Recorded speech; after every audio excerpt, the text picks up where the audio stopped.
The year is 1917.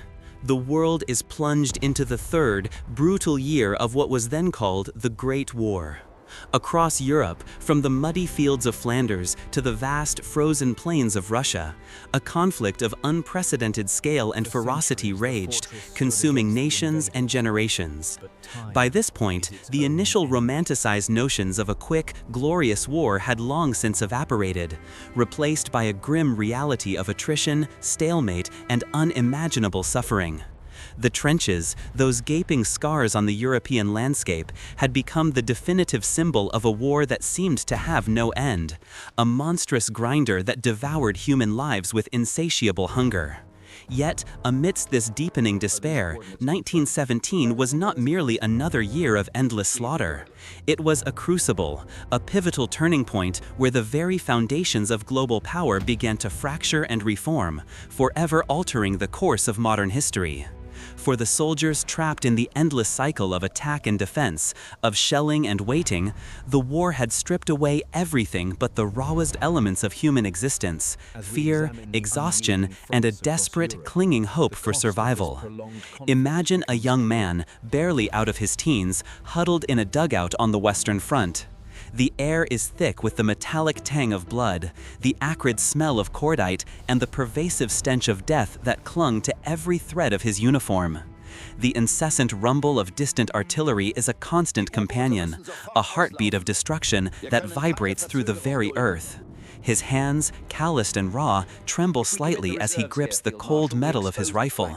His eyes, sunken and shadowed, dart nervously towards the trench lip, scanning the ravaged no-man's land for any sign of movement, any hint of the enemy lurking in the fog-shrouded dawn. A sudden, piercing whistle cuts through the air, sending a jolt of ice-cold fear through his veins. "Gas!" someone screams, and a frantic scramble ensues as he fumbles for his mask, his breath catching in his throat. In that terrifying moment, surrounded by the chaos and the primal urge to survive, the grand strategic objectives, the political machinations of distant leaders, all dissolve into an abstract whisper. All that matters is the next breath, the next second, the fragile hope of enduring another day. This was the visceral reality for millions, the human struggle that underscored every major event of 1917. Before we delve into the cataclysmic events of this single year, it is crucial to understand the grim backdrop against which they unfolded. By late 1916, the major powers were teetering on the brink of exhaustion. The Western Front had settled into a brutal trench stalemate, a static war of attrition characterized by unimaginably costly offensives like Verdun and the Somme, which yielded little strategic gain for hundreds of thousands of lives lost. These battles, though tactically limited, had a profound psychological impact, draining the morale of armies and home fronts alike. On the Eastern Front, vast armies clashed across immense distances, marked by periods of swift movement and devastating battles, but even there, a sense of deep weariness was setting in, particularly within the Russian Empire. The Central Powers, Germany and Austria-Hungary, faced a growing dilemma. Despite their initial successes, they were encircled, fighting a multi-front war against formidable adversaries. The Allied powers, Britain, France, and Russia, along with Italy, were larger in combined population and resources, but internal strains were beginning to show. The war had become a test of endurance, a brutal competition to see which side would break first. Both sides desperately sought a decisive advantage, a way to shatter the deadlock and bring the conflict to a victorious conclusion. This desperate search for a breakthrough would fuel many of the radical decisions and pivotal events that defined 1917. One of the most dramatic shifts of 1917, a true game-changer that reverberated across the globe, was America's entry into the war. For nearly 3 years, the United States had maintained a policy of neutrality, albeit a complex and often strained one. President Woodrow Wilson had sought to keep his nation out of the European conflagration, even running on a platform of "he kept us out of war" in the 1916 election. However, underlying tensions had been building steadily, fueled by German submarine warfare and growing economic ties with the Allied nations. American businesses had profited immensely from supplying the Allied war effort, creating a vested interest in their success. The Lusitania tragedy in 1915, where a German U-boat sank a British passenger liner carrying American citizens, had already inflamed public opinion. Germany had initially scaled back its unrestricted submarine warfare in response to international outrage and American pressure. But as 1917 dawned, the German High Command, facing severe food shortages due to the British blockade and believing they could starve Britain into submission before American intervention could make a difference, made a fateful decision. They would resume unrestricted submarine warfare. On January 31, 1917, Germany announced that its U-boats would sink all vessels, neutral or belligerent, approaching British, French, or Italian ports. This was a direct challenge to American neutrality and international law, a gamble of immense proportions. This reckless gamble, however, was not the sole catalyst. Another astonishing revelation pushed America definitively towards war: the Zimmermann telegram. In January 1917, British intelligence intercepted and deciphered a secret diplomatic communication from German Foreign Secretary Arthur Zimmermann to the German ambassador in Mexico. The telegram proposed a military alliance between Germany and Mexico, promising Mexico the return of territories lost to the United States, Texas, New Mexico, and Arizona, in exchange for its support if America entered the war. This audacious plot, a direct threat to American sovereignty on its own continent, was revealed to the American public in March 1917, igniting a firestorm of outrage and consolidating public opinion against Germany. The combination of unrestricted submarine warfare, which immediately resulted in the sinking of American merchant ships, and the blatant insult of the Zimmermann telegram, proved too much for the United States to bear. On April 2, 1917, President Wilson, abandoning his long-held stance of neutrality, delivered a powerful address to a joint session of Congress calling for a declaration of war against Germany. He famously declared, "The world must be made safe for democracy." 4 days later, on April 6, 1917, Congress voted overwhelmingly to declare war. America's entry into World War I was not an immediate military game-changer. The United States had a small, poorly equipped standing army, and it would take many months to raise, train, and deploy significant forces to the European front. However, its declaration of war was a monumental psychological and economic blow to the Central Powers, and a massive boost to Allied morale. It injected new resources, fresh manpower, and a renewed sense of purpose into the Allied cause at a time when war weariness was reaching critical levels. Economically, America's industrial might and financial resources were now fully committed to the Allied effort, guaranteeing a sustained flow of vital supplies. Symbolically, it transformed the conflict from a purely European struggle into a truly global one, with the world's emerging superpower throwing its immense weight behind the Entente. While the United States was preparing to join the fray, a seismic upheaval was rocking the Eastern Front, irrevocably altering the global balance of power: the Russian revolutions. By 1917, Russia was a nation in crisis. The vast empire, ruled by Tsar Nicholas II, was economically underdeveloped, politically repressive, and utterly unprepared for the demands of modern industrialized warfare. The war had exposed the deep fissures within Russian society. Millions of peasant soldiers, poorly equipped and often badly led, had suffered catastrophic losses on the front lines. Behind the lines, food shortages were rampant, inflation soared, and widespread discontent simmered among the urban workers and a disillusioned intelligentsia. In February 1917, March by the Western calendar, years of simmering resentment finally boiled over. Spontaneous strikes and demonstrations erupted in Petrograd, the capital, sparked by bread shortages. What began as protests quickly escalated into a full-blown revolution. Soldiers, sent to quell the unrest, instead sided with the demonstrators. Facing the complete breakdown of his authority and advised by his generals that his abdication was the only way to restore order and continue the war effort, Tsar Nicholas II abdicated on March 15, 1917, bringing an end to over 3 centuries of Romanov rule. A provisional government, composed primarily of liberal politicians, was formed to guide Russia towards a democratic future. However, this government faced immense challenges. It inherited a nation in chaos, a war-weary populace, and a military on the verge of collapse.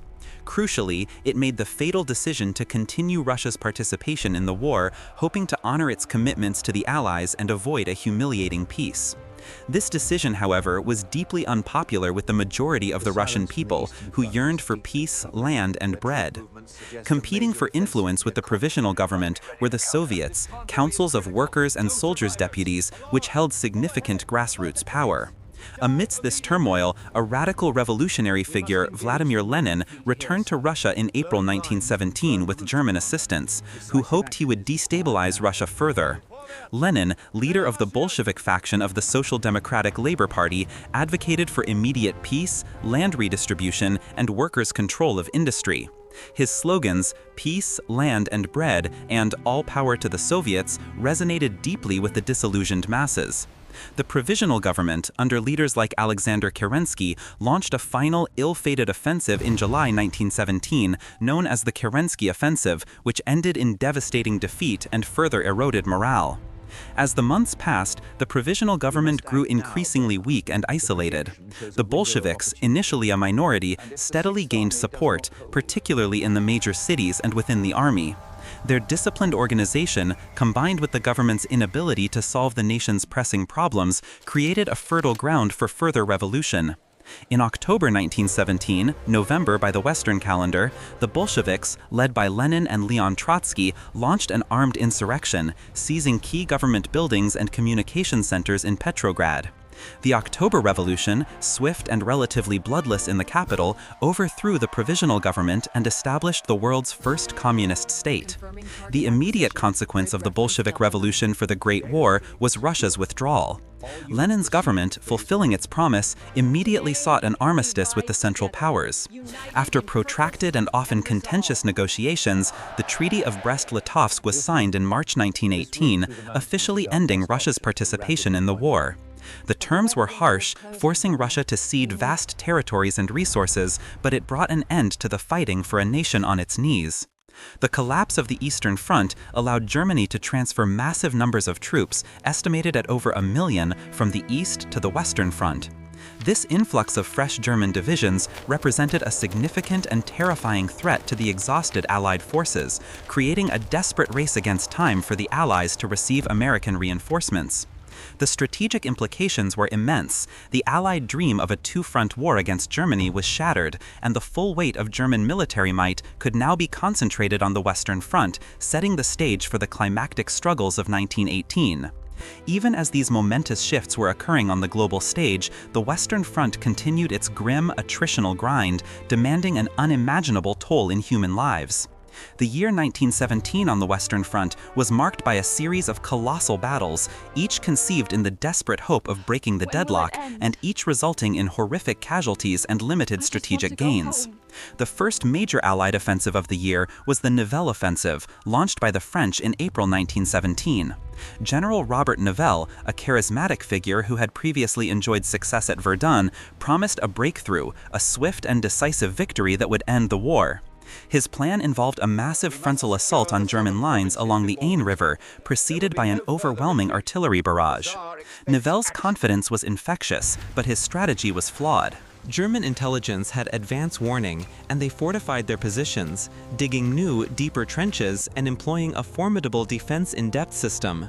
The offensive, when it finally came, was a catastrophic failure. French troops, already weary from years of fighting, were met with fierce German resistance. The promised breakthrough never materialized, and the French suffered over 187,000 casualties in just a few weeks for minimal territorial gains. The failure of the Nivelle offensive had devastating consequences for French morale. The disillusionment was so profound that widespread mutinies erupted throughout the French army. Soldiers, feeling betrayed by their commanders and pushed to the absolute limit of endurance, refused to obey orders to attack. While these mutinies were ultimately contained by General Philippe Pétain, who replaced Nivelle and implemented a policy of improved conditions, more defensive tactics, and firm discipline, they effectively paralyzed the French army for months, rendering it incapable of launching major offensives. This internal crisis further emphasized the desperate need for outside intervention and relief. Concurrent with the Nivelle offensive, the British launched their own offensive at Arras in April 1917. Though less ambitious than Nivelle's plan, it too aimed to draw German attention and relieve pressure. The Battle of Arras is perhaps best remembered for the stunning Canadian success at Vimy Ridge. On April 9, 1917, 4 divisions of the Canadian Corps, meticulously planned and rehearsed, launched an assault on the heavily fortified German position of Vimy Ridge, a strategic high ground that had resisted previous Allied attempts. Through innovative tactics, including a creeping barrage and detailed trench maps provided to every soldier, the Canadians achieved a remarkable victory, capturing the ridge in a matter of hours. It was a significant tactical success and a defining moment for Canadian national identity, but it did not fundamentally alter the strategic stalemate of the Western Front. The broader Arras offensive, like its French counterpart, eventually bogged down in brutal, attritional fighting. The true symbol of 1917's Western Front horror, however, was the Third Battle of Ypres, commonly known as Passchendaele. Launched by the British under the command of Field Marshal Douglas Haig in July 1917, the offensive aimed to break out of the Ypres salient, capture German submarine bases on the Belgian coast, and, if possible, achieve a decisive breakthrough. The battle began with one of the largest artillery bombardments of the war, intended to obliterate German defenses. However, the relentless shelling, combined with unusually heavy rainfall, transformed the already waterlogged Flanders battlefield into a quagmire of epic proportions. The description of Passchendaele is often synonymous with mud. Soldiers literally drowned in it. Artillery shells churned the ground into an impassable morass, obliterating roads and tracks, making it impossible to bring up supplies, evacuate the wounded, or maneuver heavy equipment. Tanks, intended to be a weapon of breakthrough, became mired in the viscous sludge, easy targets for German artillery. Men and horses disappeared into shell craters filled with liquid mud. The landscape was utterly devastated, a barren moonscape of shattered trees, splintered duckboards, and the grotesque remains of fallen soldiers. The fighting itself was a brutal, inch-by-inch struggle against both the enemy and the terrain. British, Australian, New Zealand, and Canadian troops repeatedly assaulted German pillboxes and concrete bunkers, often under intense machine gun fire and gas attacks. The psychological toll was immense. The relentless shelling, the constant threat of drowning in the mud, the sight of comrades disappearing into the mire, the omnipresent stench of death, all contributed to an unparalleled sense of despair and futility. For months, the battle dragged on, a slow, grinding slaughter that horrified even those hardened by years of war. The strategic objectives remained largely unfulfilled. By the time the battle finally sputtered to a halt in November 1917, the British had advanced only a few miles, capturing the ruined village of Passchendaele, but failing to achieve any breakthrough. The cost was staggering: over 300,000 Allied casualties and an estimated 260,000 German casualties. Passchendaele remains one of the most controversial battles of the war, a stark reminder of the desperate search for a decisive victory at any cost and the horrific human price paid for it. It epitomized the human struggle against an inhuman landscape where every step forward was a monumental effort, often purchased with blood. The emotional landscape of the soldier during Passchendaele was one of relentless exposure to absolute horror, a place where sanity was tested daily, and the memory of green fields and clean air became a distant, almost mythological dream. While the Western Front was consumed by mud and blood, other fronts also experienced critical shifts in 1917. The Italian front, stretching along the mountainous border between Italy and Austria-Hungary, had been characterized by grueling, high-altitude warfare, often fought in extreme conditions. Italy had joined the Entente in 1915, hoping to gain territories from the Austro-Hungarian Empire. For 2 years, the fighting had been largely static, marked by a series of costly but indecisive battles along the Isonzo River. In October 1917, the situation dramatically changed with the Battle of Caporetto. The Austro-Hungarian army, reinforced by 6 elite German divisions transferred from the Eastern Front, launched a surprise offensive against the Italian Second Army. Employing innovative infiltration tactics and a heavy artillery barrage, the Central Powers achieved a spectacular breakthrough. The Italian lines collapsed, and a massive retreat ensued. The Italian army suffered over 300,000 casualties, killed, wounded, or captured, and lost vast quantities of equipment. It was a catastrophic defeat, pushing Italy to the brink of collapse. However, a remarkable recovery followed. British and French reinforcements were rushed to the Italian front, and under the command of General Armando Diaz, the Italian army regrouped along the Piave River. The Piave became a new defensive line, and with renewed determination and Allied support, the Italians managed to halt the Austro-German advance. Caporetto highlighted the vulnerability of even well-established lines when confronted with concentrated, well-executed attacks and new tactics, and it necessitated further Allied commitment to prop up their faltering partner. The morale of the Italian soldier, shattered at Caporetto, was painstakingly rebuilt in the face of national emergency. The spirit of resistance, despite immense losses, eventually solidified, demonstrating the profound resilience of fighting forces under existential threat. Further afield, the war in the Middle East continued to unfold, with significant gains for the Allied powers. The British, seeking to secure vital oil routes and undermine the Ottoman Empire, had been pushing into Mesopotamia and Palestine. In March 1917, British forces captured Baghdad, a major strategic victory against the Ottomans in Mesopotamia. Later in the year, General Edmund Allenby launched an offensive into Palestine. With the support of Arab forces led by T.E. Lawrence, whose guerrilla tactics harassed Ottoman lines and disrupted communications, Allenby's forces pushed steadily north. In December 1917, a momentous event occurred. British forces captured Jerusalem, a city of immense religious and historical significance. The fall of Jerusalem was a powerful symbolic victory for the Allies, boosting morale and further weakening the Ottoman Empire, which was increasingly referred to as the sick man of Europe. This campaign demonstrated the global reach of the war and the shifting dynamics in regions far removed from the European heartland. Even in Africa, the struggle continued. German East Africa, Germany's last remaining colonial possession, was defended by a small but highly effective force under the command of General Paul von Lettow-Vorbeck. For years, he led a brilliant guerrilla campaign against vastly superior Allied forces, drawing away considerable British, Belgian, and Portuguese resources that could have been used elsewhere. By 1917, his forces were still active, though increasingly harried and undersupplied, demonstrating remarkable resilience and ingenuity in the face of overwhelming odds. The fight in Africa, though often overshadowed by the European theaters, was a testament to the war's truly global nature, encompassing every corner of the world and demanding sacrifices from diverse populations. Further afield, the war in the Middle East continued to unfold, with significant gains for the Allied powers. The British, seeking to secure vital oil routes and undermine the Ottoman Empire, had been pushing into Mesopotamia and Palestine.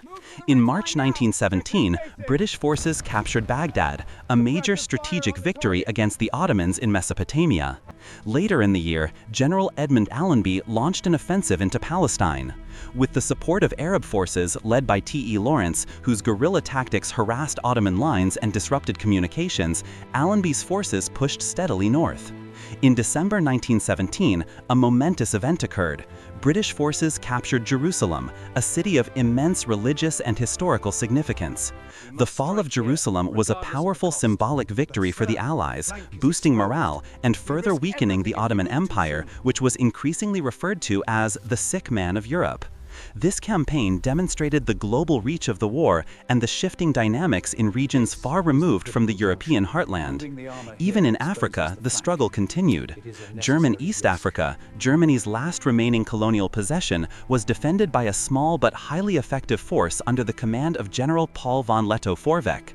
For years, he led a brilliant guerrilla campaign against vastly superior Allied forces, drawing away considerable British, Belgian, and Portuguese resources that could have been used elsewhere.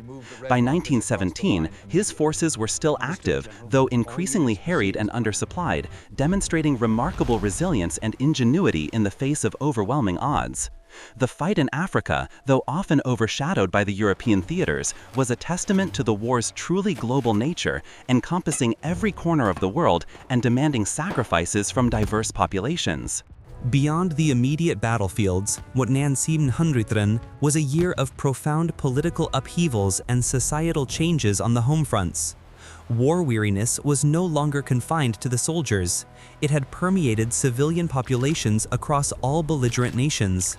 The initial patriotic fervor had long since faded, replaced by rationing, casualty lists, and a deepening sense of despair. Strikes and protests, fueled by food shortages, inflation, and resentment over perceived inequities, became more common in many countries. In Germany, the British naval blockade was having a devastating effect on food supplies, leading to widespread hunger and social unrest. The turnip winter of 1916-1917, characterized by severe food shortages and reliance on meager substitutes, underscored the fragility of the home front. Similar, though less severe, conditions were felt in Britain and France, where rationing became a way of life. The war had transformed industrial production, shifting economies to a total war footing. Women entered the workforce in unprecedented numbers, taking on roles previously dominated by men in factories, agriculture, and support services, fundamentally altering societal norms and expectations. This societal transformation, born of necessity, would have lasting impacts on gender roles and the women's suffrage movement. Propaganda, a tool perfected during the war, became even more sophisticated and pervasive in 1917. Governments on all sides intensified their efforts to maintain morale, demonize the enemy, and justify the immense sacrifices demanded of their populations. Posters, films, newspapers, and speeches hammered home messages of patriotism, duty, and the righteous cause of their respective nations. Yet, even the most effective propaganda struggled to fully mask the grim reality of the war's toll. The sheer scale of casualties, the relentless demand for more men, and the growing economic hardship chipped away at public confidence. Technological advancements, often driven by the brutal demands of the battlefield, also continued to evolve. While tanks had made their debut in 1916, 1917 saw their more widespread, albeit still imperfect, deployment. At the Battle of Cambrai in November 1917, the British launched a surprise attack using hundreds of tanks in a mass formation, achieving an initial breakthrough without a preliminary artillery barrage. This demonstrated the immense potential of armored warfare, even if logistical failures and German counterattacks eventually limited the gains. The battle offered a glimpse into the future of mechanized warfare, though its full implications were not yet fully grasped. In the skies above the trenches, air warfare was rapidly developing. Airplanes, initially used for reconnaissance, were increasingly employed for bombing, ground attack, and aerial combat. Ace pilots, like Germany's Red Baron Manfred von Richthofen, became national heroes, their dogfights a dramatic contrast to the static horrors on the ground. Air superiority became a crucial factor, influencing reconnaissance, artillery spotting, and ultimately the ability to control the battlefield. The evolution of aircraft and anti-aircraft defenses was a continuous arms race, another facet of the relentless technological innovation spurred by the war. The medical challenges presented by the war were immense, and 1917 saw both continued suffering and some advancements. Shell shock, now understood as a form of combat trauma, began to receive more serious, though still often misunderstood, attention. The sheer volume of casualties led to innovations in triage, surgery, and prosthetic limbs. Blood transfusions became more common, saving countless lives. Yet, for all the progress, disease remained a major killer, and the physical and psychological scars of the war would haunt a generation. The human body, subjected to chemical weapons, high explosives, and primitive living conditions, was pushed to its absolute breaking point. Let's return to the experience of the individual soldier, whose emotional landscape was the ultimate barometer of this turning point year.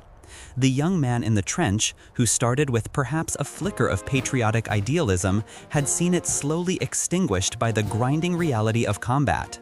His initial fear had morphed into a constant, low thrum of anxiety, punctuated by moments of abject terror during an artillery barrage or an enemy charge. In essence, Mutwin Tinmoit Sinuati Mildan was not merely a year of great battles and great suffering. It was the year the First World War ceased to be merely a European conflict and transformed into a truly global struggle with global consequences.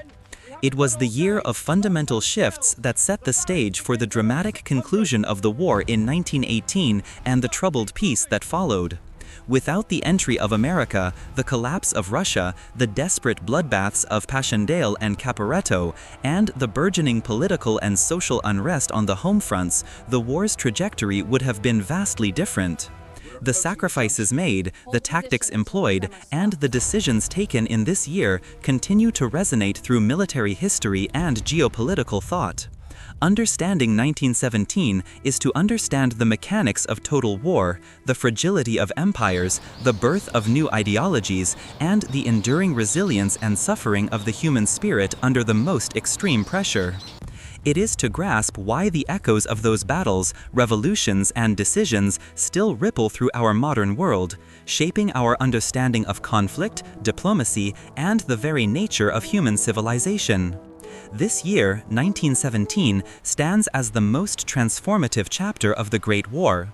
It was a year that redefined global dynamics, shifting forever the balance of power and fundamentally altering the landscape of international relations. It was a year of profound human struggle, where individual lives were irrevocably woven into the grand tapestry of world-changing events. From the desolate fields of Passchendaele, stained crimson with the blood of countless soldiers, to the tumultuous streets of Petrograd, where a revolution ignited a new ideological fire, 1917 was a crucible that forged the modern world. Its lessons, etched in the mud and the memories of those who lived through it, serve as a stark reminder of the devastating costs of conflict and the enduring impact of a single pivotal year. The true story of the First World War cannot be fully understood without a deep appreciation for the critical turning points and the profound sacrifices that defined 1917. It was the year the world began its painful, irreversible journey into the 20th century, forever changed by the brutal realities of global war.